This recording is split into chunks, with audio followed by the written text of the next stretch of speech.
Bonjour Jean-René Cazeneuve. Bonjour. Bon, on sent que c'est plutôt l'apaisement quand même ce matin entre Israël et la France, après les mots quand même assez durs de Benyamin Netanyahou hier soir. Emmanuel Macron rabroué en clair par le Premier ministre israélien, après qu'il a dit qu'il fallait envisager de cesser les livraisons d'armes pour faire la guerre à Gaza. Quand même, Jean-René Cazeneuve, cette proposition à 2 jours des commémorations du 7 octobre, est-ce que c'était vraiment une bonne idée ? Il ne faut pas se méprendre sur le fond Mais sur la forme d'abord. Président de la République. Vous savez, nous avons réaffirmé depuis sa création notre soutien indéfectible à l'État d'Israël. Israël a été attaqué d'abord par le Hamas, puis par le Hezbollah, puis par l'Iran. Et évidemment, le droit d'Israël de se défendre est reconnu par tout le monde. Il y a trop de pays, trop de gens aujourd'hui qui veulent ni plus ni moins que la destruction de l'État. Benyamin Netanyahou qui n'a pas compris. Non, mais donc la réaction d'Israël est parfaitement compréhensible. Maintenant, si vous voulez, oui, mais maintenant il faut trouver une solution diplomatique. Il faut arriver quand même un jour ou l'autre à un cessez-le-feu. Il faut arriver quand même un jour ou l'autre à se parler et à remettre sur la table cette solution de 2 États. Mais la France était relativement neutre. Enfin, honnêtement, il ne faut pas minimiser. Ça ressemble à un revirement assez radical, la position d'Emmanuel Macron hier. Jamais il n'avait dit, et aucun pays occidentaux n'avait dit, on arrête de livrer des armes. Je crois que ce que veut dire aussi le président de la République, c'est que Israël a le droit de se défendre, mais évidemment, la violence de la réponse d'Israël aujourd'hui crée encore plus d'animosité, crée des générations aujourd'hui de Palestiniens qui lutteront demain ou après-demain contre Israël. Donc il faut sortir de cette spirale infernale. Donc voilà, comment on en sort ? Et c'est malgré tout, pardon Jean-René Cazeneuve, c'est quand même important. Demain, c'est le 7 octobre. Oui. La position d'Emmanuel Macron, elle peut être quand même comprise par certains comme il faut arrêter de livrer des armes à Israël. Et donc en Israël, elle peut être comprise comme on ne va plus pouvoir se défendre. Vous entendez que ça puisse choquer ? Mais on n'a jamais remis en cause le droit d'Israël à se défendre contre... Si on livre plus d'armes, c'est quand même une façon... Oui, mais il faut... Ce que dit le président de la République, c'est qu'il faut, à terme, trouver une solution diplomatique. Il faut arriver à un cessez-le-feu. On ne peut pas continuer comme ça indéfiniment. Et les Israéliens le savent. Bon, donc il faut trouver une issue politique à ce conflit militaire. Est-ce que le président s'est concerté avec ses alliés avant de faire ces déclarations ? Un Joe Biden qui est en pleine campagne, enfin c'est Kamala Harris, mais enfin à un mois du scrutin. Je ne sais pas, je ne peux pas vous répondre, mais la France ne livre pas d'armes à Israël. Donc c'est vrai que la déclaration du président de la République ne nous concerne pas. C'est un message qu'il envoie aux Américains. Je crois que les Américains, aujourd'hui en pleine campagne, je ne les vois pas, je ne les vois pas décider d'arrêter de soutenir leur allié israélien. Donc je pense que c'est un vœu qui a peu de chances d'être suivi d'actions concrètes. Et en même temps, ce matin, l'ambassadeur d'Israël en France, Joshua Zarka, qui était ici même, confirme une offensive israélienne imminente à titre dissuasif contre l'Iran. C'est normal. Enfin, imaginez qu'un pays attaque... Donc on dit plus d'armes pour vous, mais c'est normal je crois que ça n'est pas la même échéance. C'est-à-dire que, une fois de plus, personne en France n'a remis en question le droit d'Israël de se défendre. Ils ont reçu plus de 200 missiles balistiques, si vous voulez, qui n'étaient absolument pas ciblés, qui auraient pu faire de très nombreuses victimes civiles. Israël a le droit de se défendre. Maintenant, les Israéliens savent aussi qu'il faut trouver une issue, ne serait-ce que pour faire revenir les otages. Juste d'un mot encore sur le ni site nucléaire, ni champ pétrolier que demande Joe Biden aux Israéliens pour l'Iran. Est-ce que la France est sur la même ligne, sur la ligne américaine ? Écoutez, je ne sais pas, et je crois que le poids des uns et des autres sur Netanyahou est assez faible. Et je crois qu'il a montré qu'il faisait ce qu'il voulait dans le cadre de la sécurité de son pays. Jean-René Cazeneuve, nous revenons en France. La France qui s'apprête à faire un effort budgétaire de 60 milliards d'euros. Michel Barnier répète le mot crise financière. Malgré tout, est-ce que la situation est critique au point d'aller vers une telle cure d'austérité ?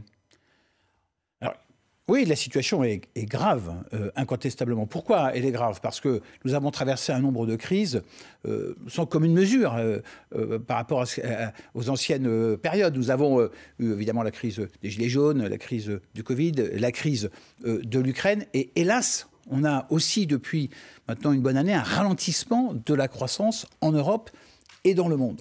Si on avait, comme c'était prévu dans la loi de programmation des finances publiques, une croissance de 3% ou de 3,5%, on n'aurait pas de problème aujourd'hui. Mais nous n'avons plus de croissance, en tous les cas elle est très faible, elle est dehors de 1%. Donc effectivement, après avoir très bien protégé les Français, mais aussi les entreprises, nous devons maîtriser notre dépense publique. On va casser l'activité, la croissance, s'inquiète Gérald Darmanin.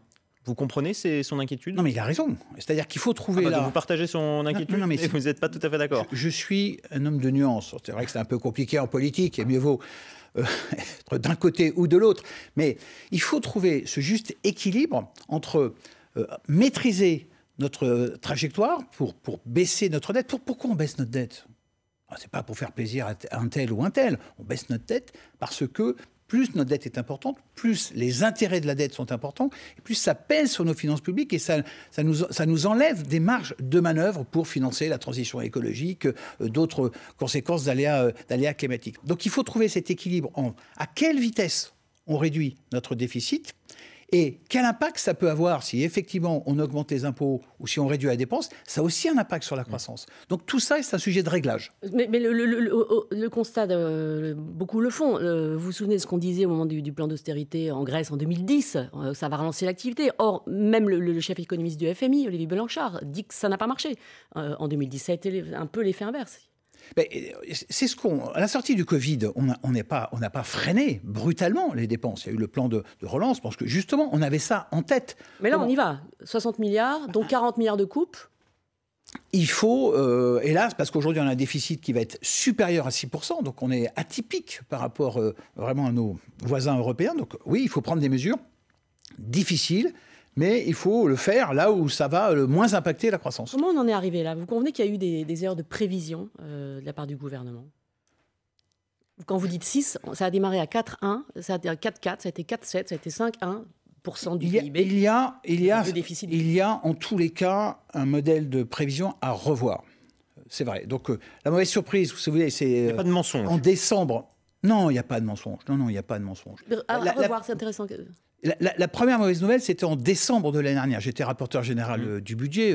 Je m'en souviens bien évidemment. Le gouvernement, d'ailleurs, a tout de suite pris un certain nombre de décisions. On se souvient des 10 milliards annulés dès le début de l'année. Et les mauvaises nouvelles se sont enchaînées. Donc, il y a des gens très intelligents à Bercy qui font ces modèles de prévision. C'est un exercice difficile. Vous voyez, après coup, c'est un peu facile de dire ils auraient dû prévoir ceci. Il faut revoir la prévision. Qu'est-ce que vous entendez par là? Je dis par là que les modèles qui sont utilisés par les hauts fonctionnaires à Bercy pour prévoir à la fois la croissance, l'inflation, les recettes, la dynamique des recettes, ils se sont trompés. Cette année, clairement, ils se sont trompés. Donc, qu'est-ce qu'on change pour avoir un outil plus fiable? Qu'est-ce qu'on change et qu'est-ce qu'on fait maintenant aussi très concrètement pour régler cette question budgétaire? Vous restez avec nous, Jean-René Cazeneuve. On se retrouve juste après le fil info, 9h-20, Mathilde Romagnan. L'Élysée tente de calmer la colère d'Israël suite aux propos d'Emmanuel Macron. La France est l'ami indéfectible de l'État hébreu, dit le palais présidentiel. Emmanuel Macron a demandé hier l'arrêt des livraisons d'armes utilisées dans la bande de Gaza par l'armée israélienne. Une honte, a réagi Benyamin Netanyahou, le Premier ministre israélien. L'armée israélienne qui est en état d'alerte à la veille du 7 octobre, date commémorative de l'attaque du Hamas en Israël il y a un an. Ce matin, dans la bande de Gaza, la défense civile fait état de 21 morts dans une frappe israélienne sur une mosquée transformée en abri pour les déplacés. Premier meeting de rentrée du Rassemblement national. Aujourd'hui, ça se passe à Nice, mais en l'absence d'Éric Ciotti, nouvel allié du RN.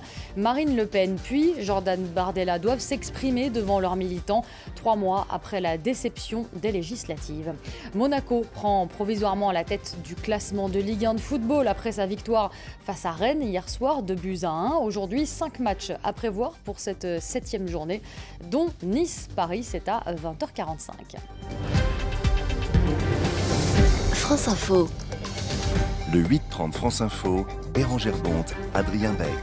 Et ce matin, Jean-René Cazeneuve, député Ensemble du Gers, membre de la commission des finances.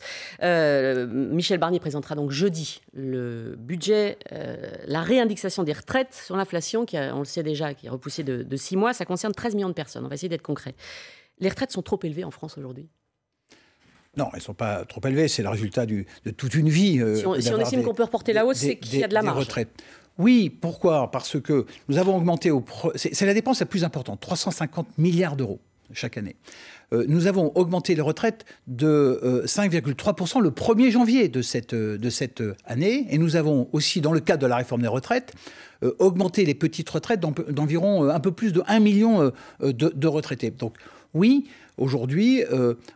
reculer simplement, hein, c'est reculer de 6 mois l'augmentation prévue des retraites. Je pense que c'est un effort qui est acceptable. L'idée, c'est que les salaires ont augmenté moins vite que les retraites. C'est ça le constat qui est fait à peu près par tout le monde. C'est pour ça que je vous demande, est-ce qu'elles sont trop élevées en fait? Alors, quand il y a un gain de pouvoir d'achat, les salaires augmentent plus vite que les retraites, mais c'est vrai que depuis 2 ans, ça n'est pas le cas. Et, l'inflation fait que le pouvoir d'achat des Français a plutôt baissé. Oui, donc c'est un effort, je crois, qui demandait aux retraités.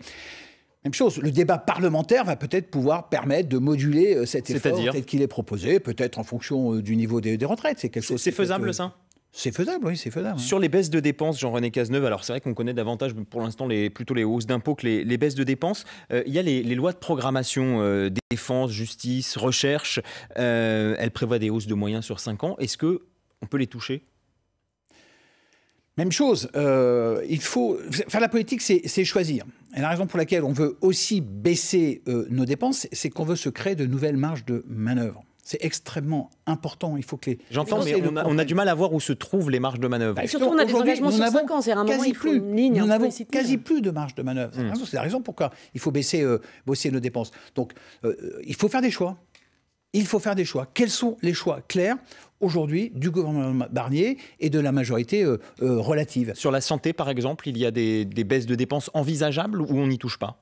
Sur la santé, il y a... vous savez, tous les Français, dans le cadre de leur foyer, toutes les entreprises, toutes les associations se posent chaque année la question d'optimisation de leurs dépenses. Qu'est-ce qu'on peut faire différemment? Qu'est-ce qu'on peut baisser comme type de dépenses? Évidemment, mais regardez, en matière d'indemnité journalière, de jours de carence, il y a des choses à faire. On a une augmentation aujourd'hui trop importante de l'absentéisme, un peu partout. Un alignement des jours de carence des fonctionnaires sur le privé, par exemple? Il faut se poser cette question-là. Il faut qu'effectivement cette décision se fasse au plus près du terrain, que les entreprises se posent des questions et que les administrations se posent des questions sur le taux d'absentéisme qui augmente, et donc qui est voilà, une responsabilisation des acteurs locaux. Ça n'a pas de sens que ce soit l'assurance maladie qui paye en permanence toutes ces absences. Michel Barnier, dans la tribune dimanche ce matin, parle à nouveau de l'allocation sociale unique. C'est pas pour demain matin, mais c'est pour quand même d'ici 2027. Ça veut dire quoi? Il entend quoi? Il dit pour que les personnes au travail gagnent plus que les autres. C'est quoi cette allocation sociale unique? Il y a aujourd'hui, pour des tas de raisons, un manque de visibilité sur l'ensemble des prestations sociales qui sont touchées par les uns et par les autres. Ça peut créer des effets d'aubaine, ça peut créer des effets de trappe. Mais certaines ne sont pas justifiées, c'est ça que ça sous-entend? Certaines ne sont pas justifiées, c'est ça que ça sous-entend? Parce qu'il y en a tellement que quand vous les cumulés, ils n'ont jamais les mêmes critères, ils n'ont jamais les mêmes seuils, ils ne s'adressent jamais aux mêmes personnes. Donc effectivement, vous pouvez avoir un certain nombre de concitoyens qui ne touchent pas assez, qui ont des allocations qui sont trop faibles, et d'autres qui probablement ont des allocations plus importantes. Donc avoir une visibilité globale, ça permettrait de piloter mieux l'aide qui est apportée aux Français les plus démunis. Et surtout, ça permettrait de casser un peu ce fantasme qu'ont beaucoup de nos concitoyens sur ces Français qui seraient assistés. La question des impôts. Gérald Darmanin, on va revenir dans le détail, mais Gérald Darmanin dit « Moi, je ne voterai pas un budget dans lequel il y aurait des hausses d'impôts. » C'est de la posture. Les négociations parlementaires commencent. Non, mais voilà, honnêtement, vous partagez cette position? On s'est battu. Moi, j'appartiens à un mouvement politique et je suis député depuis 2017. Mais vous connaissez bien le budget aussi. Baisser les impôts. Oui. Bon, nous avons baissé de 50 milliards les impôts. C'est pas pour faire plaisir aux uns aux autres, c'est pour... C'est pas non plus pour faire plaisir qu'on les augmente, peut-être.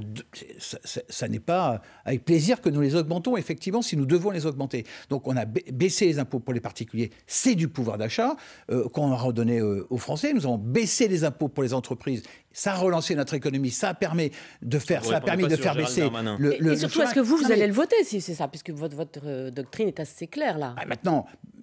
Bien sûr, je crois que... Bien sûr quoi? Bien sûr, je vais le voter? Mais oui, je vais voter le budget. Pour peu que la discussion... Non, mais j'appartiens à cette majorité. Et les Français... J'étais encore dans le Gers hier. Qu'est-ce qu'ils me disent autour du terrain de rugby? Ils me disent, trouvez une solution. calmez-vous, parlez-vous. Et tant pis si on augmente les impôts. C'est pas de gaieté de cœur, mais ils comprennent bien que si certains doivent faire des efforts, c'est bien. L'effort que nous demandons va se porter quand même sur les grandes entreprises, sur les plus grandes entreprises et sur les Français les plus fortunés. Donc il faut le faire le plus modérément possible, pour plein de raisons. Quand vous augmentez les impôts, vous avez un gain court terme. C'est sûr, ça rentre dans les caisses. Mais vous avez un coût moyen terme. Mais j'ai toujours du mal, Jean-René Cazeneuve, à comprendre pourquoi certains dans votre camp disent nous, on ne les votera pas, alors que tout le monde est conscient de la situation budgétaire. Parce que nous sommes le pays où le niveau d'imposition est le plus fort, avec les prélèvements obligatoires le plus fort. Donc, ça n'est pas la solution que nous privilégions. Nous sommes contre l'augmentation des impôts, très clairement. Nous devons porter nos efforts sur la baisse de la dépense. Maintenant, pour que cette équation budgétaire puisse aller à son terme, peut-être qu'il faut ce mixte entre un certain nombre d'impôts très ciblés, très provisoires, et une baisse évidemment très importante. Vraiment, en 2 mots, autour du terrain de rugby, la surveillance du RN, qu'est-ce qu'ils vous disent là-dessus ? Ils sont surtout choqués aujourd'hui par le comportement de la France insoumise et de ce blocage systématique. Cette motion de censure qui arrive, qui a été décidée avant même que le discours de politique générale a été fait par le Premier ministre, ils n'en peuvent plus. Va pas passer parce que il y a eu ne va pas le voter. 35 motions de censure en 2 ans sous le mandat précédent. Merci Jean-René Cazeneuve, député Ensemble du Gers.